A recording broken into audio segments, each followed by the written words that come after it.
بسم الله الرحمن الرحيم. الحمد لله الذي أنزل على عبده الكتاب ولم يجعل له عوجا قيما لينذر بأسا شديدا من لدنه ويبشر المؤمنين الذين يعملون الصالحات أن لهم أجرا حسنا ماكثين فيه أبدا وينذر الذين قالوا اتخذ الله ولدا ما لهم به من علم ولا لآبائهم كبرت كلمة تخرج من أفواههم إن يقولون إلا كذبا فلعلك باخع نفسك على آثارهم إن لم يؤمنوا بهذا الحديث أسفا إنا جعلنا ما على الأرض زينة لها لنبلوهم أيهم أحسن عملا وإنا لجاعلون ما عليها صعيدا جرزا أم حسبت أن أصحاب الكهف والرقيم كانوا من آياتنا عجبا إذ أوى الفتية إلى الكهف فقالوا ربنا آتنا من لدنك رحمة وهيئ لنا من أمرنا رشدا فضربنا على آذانهم في الكهف سنين عددا ثم بعثناهم لنعلم أي الحزبين أحصى لما لبثوا أمدا نحن نقص عليك نبأهم بالحق إنهم فتية آمنوا بربهم وزدناهم هدى وربطنا على قلوبهم إذ قاموا فقالوا ربنا رب السماوات والأرض لن ندعو من دونه إلها لقد قلنا إذا شططا هؤلاء قومنا اتخذوا من دونه آلهة لولا يأتون عليهم بسلطان بين فمن أظلم ممن افترى على الله كذبا وإذ اعتزلتموهم وما يعبدون إلا الله فأووا إلى الكهف ينشر لكم ربكم من رحمته ويهيئ لكم من أمركم مرفقا وترى الشمس إذا طلعت تزاور عن كهفهم ذات اليمين وإذا غربت تقرضهم ذات الشمال وهم في فجوة منه ذلك من آيات الله من يهد الله فهو المهتد ومن يضلل فلن تجد له وليا مرشدا وتحسبهم أيقاظا وهم رقود ونقلبهم ذات اليمين وذات الشمال وكلبهم باسط ذراعيه بالوصيد لو اطلعت عليهم لوليت منهم فرارا ولملئت منهم رعبا وكذلك بعثناهم ليتساءلوا بينهم قال قائل منهم سألتموهم كم لبثتم قالوا لبثنا يوما أو بعض يوم قالوا ربكم أعلم بما لبثتم فبعثوا أحدكم بورقكم هذه إلى المدينة فلينظر أيها أزكى طعاما فليأتكم برزق منه وليتلطف ولا يشعرن بكم أحدا إنهم إن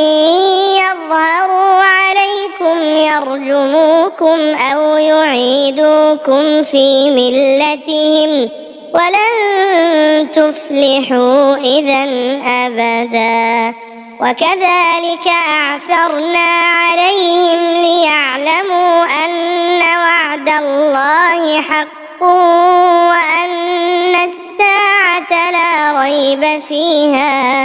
وأن الساعة لا ريب فيها إذ يتنازعون بينهم أمرهم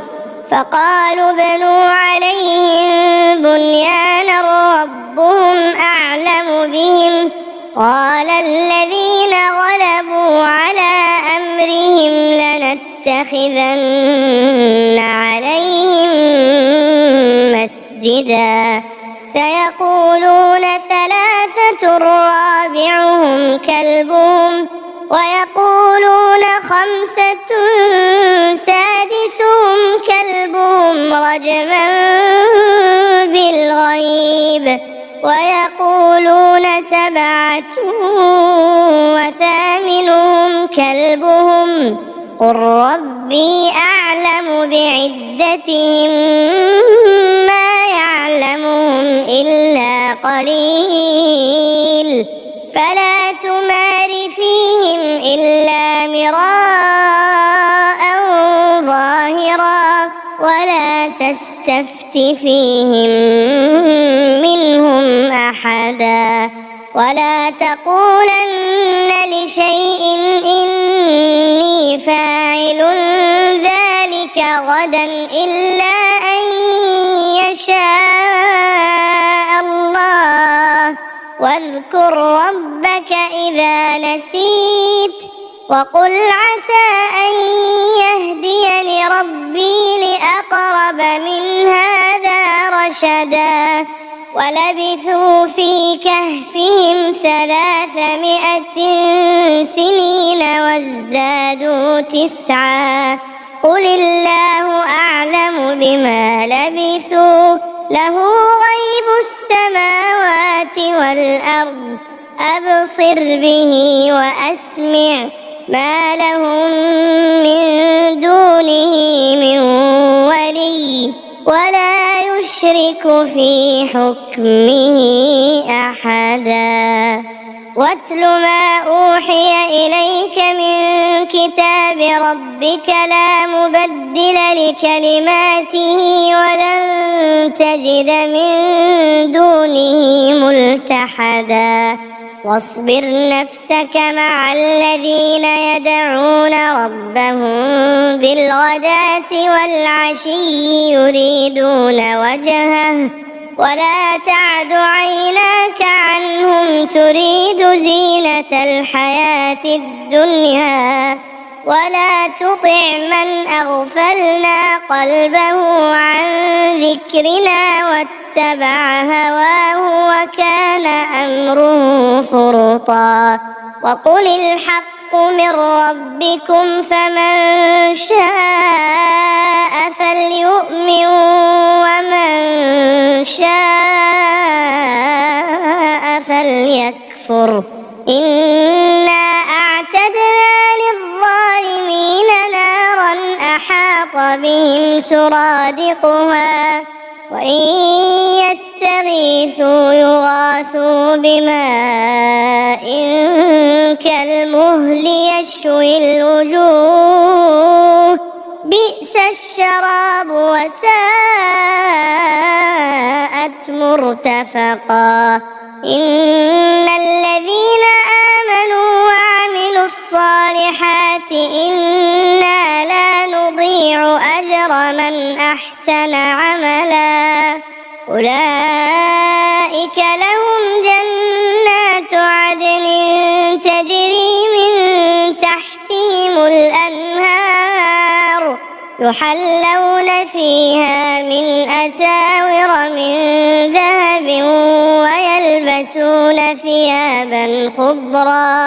ويلبسون ثيابا خضرا من سندس واستبرق متكئين فيها على الأرائك نعم الثواب وحسنت مرتفقا واضرب لهم مثل الرجلين جعلنا لأحدهما جنتين من أعناب وحففناهما بنخل وجعلنا بينهما زرعا كلتا الجنتين آتت أكلها ولم تظلم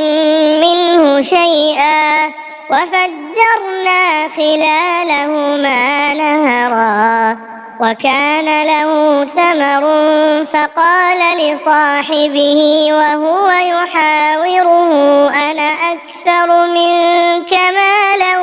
وأعز نفرا ودخل جنته وهو ظالم لنفسه قال ما أظن أن تبيد هذه أبدا وما أظن الساعة قائمة ولئن رددت إلى ربي لأجدن خيرا منها منقلبا قال له صاحبه وهو يحاوره أكفرت بالذي خلقك من تراب ثم من نطفة ثم سواك رجلا لكن هو الله ربي ولا أشرك بربي أحدا ولولا إذ دخلت جنتك قلت ما شاء الله لا قوة إلا بالله إن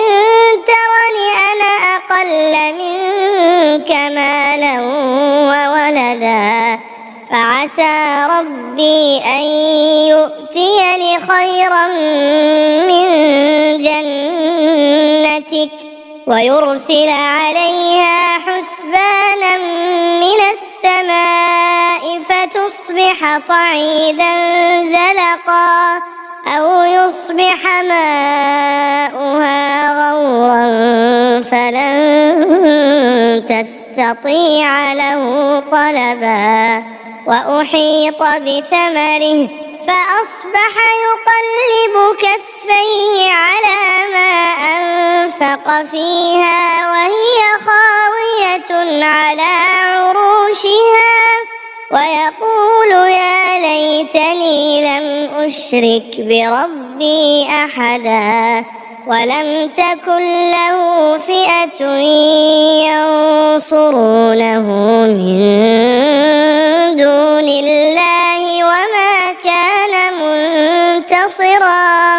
هنالك الولاية لله الحق هو خير ثوابا وخير عقبا واضرب لهم مثل الحياة الدنيا كماء أنزلناه من السماء فاختلط به نبات الأرض فأصبح هشيما تذروه الرياح وكان الله على كل شيء مقتدرا المال والبنون زينة الحياة الدنيا والباقيات الصالحات خير عند ربك ثوابا وخير أملا. ويوم نسير الجبال وترى الأرض بارزة وحشرناهم فلم نغادر منهم أحدا وعرضوا على ربك صفا لقد جئتمونا كما خلقناكم أول مرة بل زعمتم أن لن نجعل لكم موعدا. ووضع الكتاب فترى المجرمين مشفقين مما فيه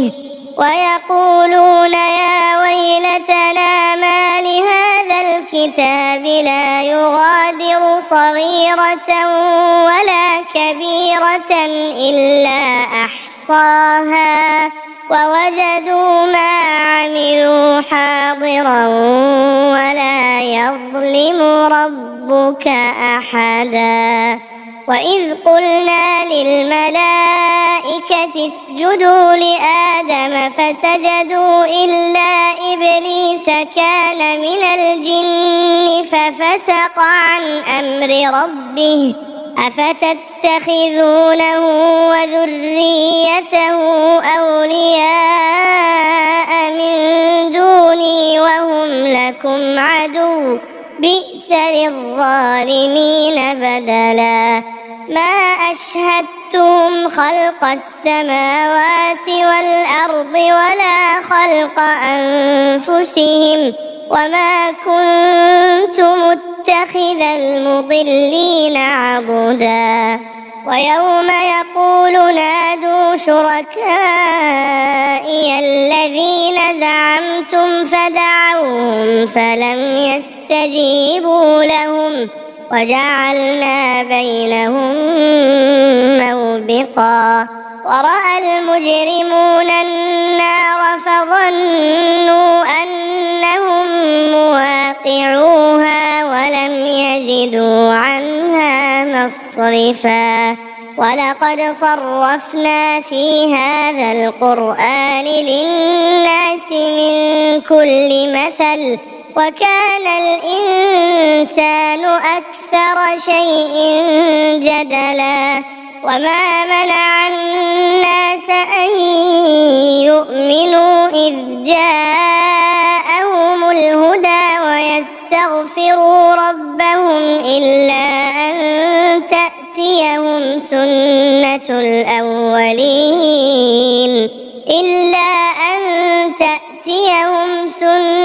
الأولين أو يأتيهم العذاب قبلا. وما نرسل المرسلين إلا مبشرين ومنذرين ويجادل الذين كفروا بالباطل ليدحضوا به الحق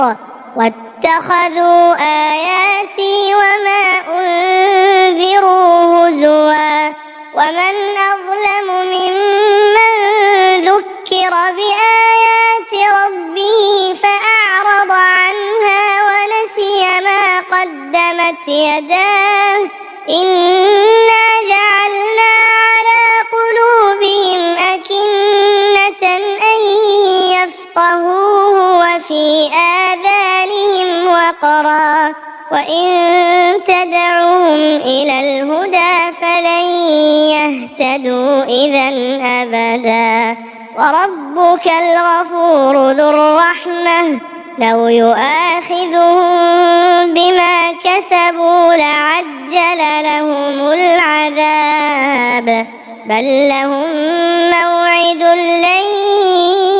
يجدوا من دونه موئلا. وتلك القرى أهلكناهم لما ظلموا وجعلنا لمهلكهم موعدا. وإذ قال موسى لفتاه لا أبرح حتى أبلغ مجمع البحرين أو أمضي حقبا فلما بلغا مجمع بينهما نسيا حوتهما فاتخذ سبيله في البحر سربا فلما جاوزا قال لفتاه آتنا غداءنا لقد لقينا من سفرنا هذا نصبا قال أرأيت إذ أوينا إلى الصخرة فإني نسيت الحوت وما أنسانيه إلا الشيطان أن أذكره واتخذ سبيله في البحر عجبا قال ذلك ما كنا نبغ فارتدا على آثارهما قصصا فوجدا عبدا من عبادنا آتيناه رحمة من عندنا وعلمناه من لدنا علما قال له موسى هل أتبعك على أن تعلمني مما علمت رشدا قال إنك لن تستطيع معي صبرا وكيف تصبر على ما لم تحط به خبرا قال ستجدني إن شاء الله صابرا ولا أعصي لك أمرا قال فإن اتبعتني فلا تسألني عن شيء حتى أحدث لك منه ذكرا فانطلقا حتى إذا ركبا في السفينة خرقها قال أخرقتها لتغرق أهلها لقد جئت شيئا إمرا قال ألم أقل إنك لن تستطيع معي صبرا قال لا تؤاخذني بما نسيت ولا ترهقني من أمري عسرا فانطلقا حتى إذا لقيا غلاما فقتله قال أقتلت نفسا زكية بغير نفس لقد جئت شيئا نكرا قال ألم أقل لك إنك لن تستطيع معي صبرا قال إن سألتك عن شيء بعدها فلا تصاحبني قد بلغت من لدني عذرا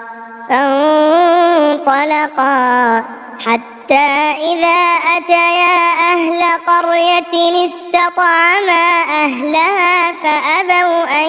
يضيفوهما فوجدا فيها جدارا يريد أن ينقض فأقامه قال لو شئت لاتخذت عليه أجرا قال هذا فراق بيني وبينك سأنبئك بتأويل ما لم تستطع عليه صبرا أما السفينة فكانت لمساكين يعملون في البحر فأردت أن أعيبها وكان وراءهم ملك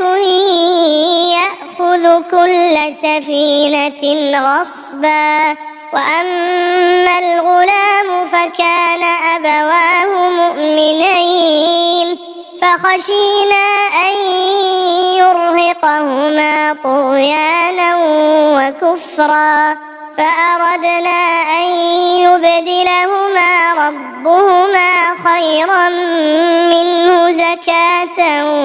وأقرب رحما وأما الجدار فكان لغلامين يتيمين في المدينة وكان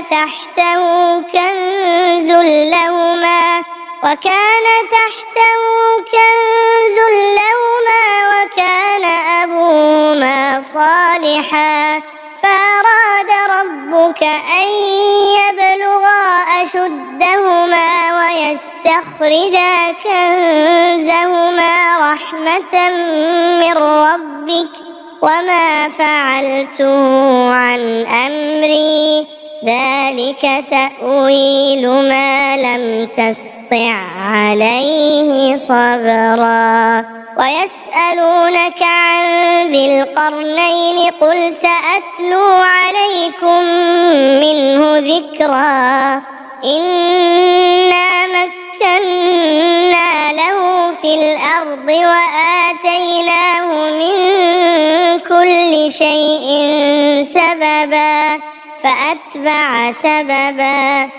حتى إذا بلغ مغرب الشمس وجدها تغرب في عين حمئة ووجد عندها قوما قلنا يا ذا القرنين إما أن تعذب وإما أن تتخذ فيهم حسنا قال أما من ظلم فسوف نعذبه ثم يرد إلى ربه فيعذبه عذابا نكرا وأما من آمن وعمل صالحا فله جزاء الحسنى وسنقول له من أمرنا يسرا ثم أتبع سببا حتى إذا بلغ مطلع الشمس وجدها تطلع على قوم لم نجعل لهم من دونها سترا كذلك وقد أحطنا بما لديه خبرا ثم أتبع سببا حتى إذا بلغ بين السدين وجد من دونهما قوما لا يكادون يفقهون قولا قالوا يا ذا القرنين إن يأجوج ومأجوج مفسدون في الأرض فهل نجعل لك خرجا على أن تجعل بيننا وبينهم سدا قال ما مكني فيه ربي خير فأعينوني بقوة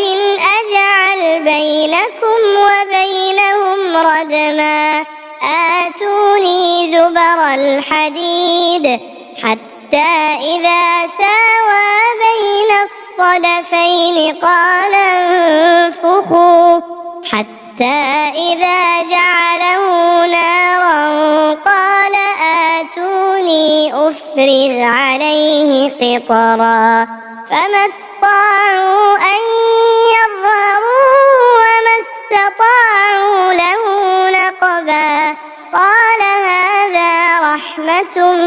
من ربي فإذا جاء وعد ربي جعله دكا وكان وعد ربي حقا وتركنا بعضهم يومئذ يموج في بعض ونفخ في الصور فجمعناهم جمعا وعرضنا جهنم يومئذ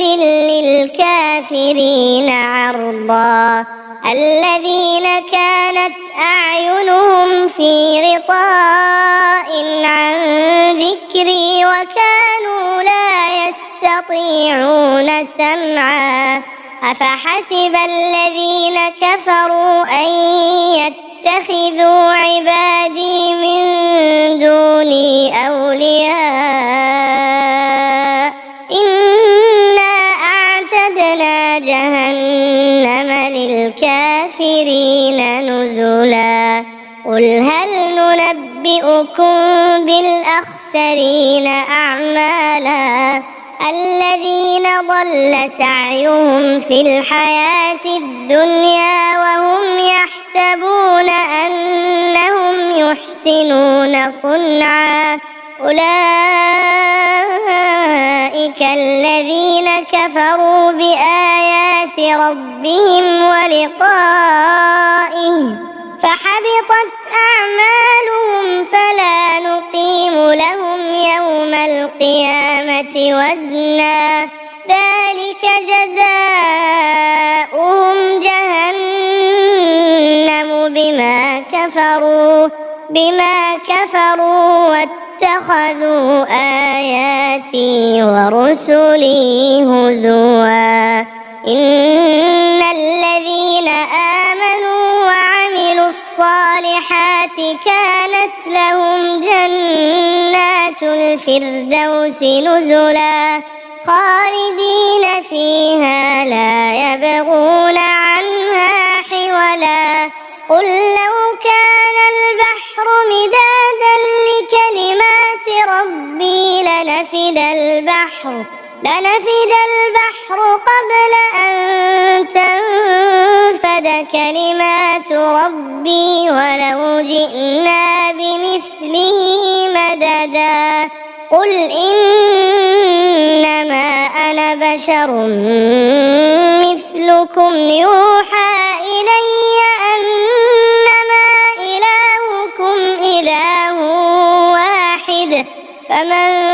كان يرجو لقاء ربه فليعمل عملا صالحا ولا يشرك بعبادة ربه أحدا.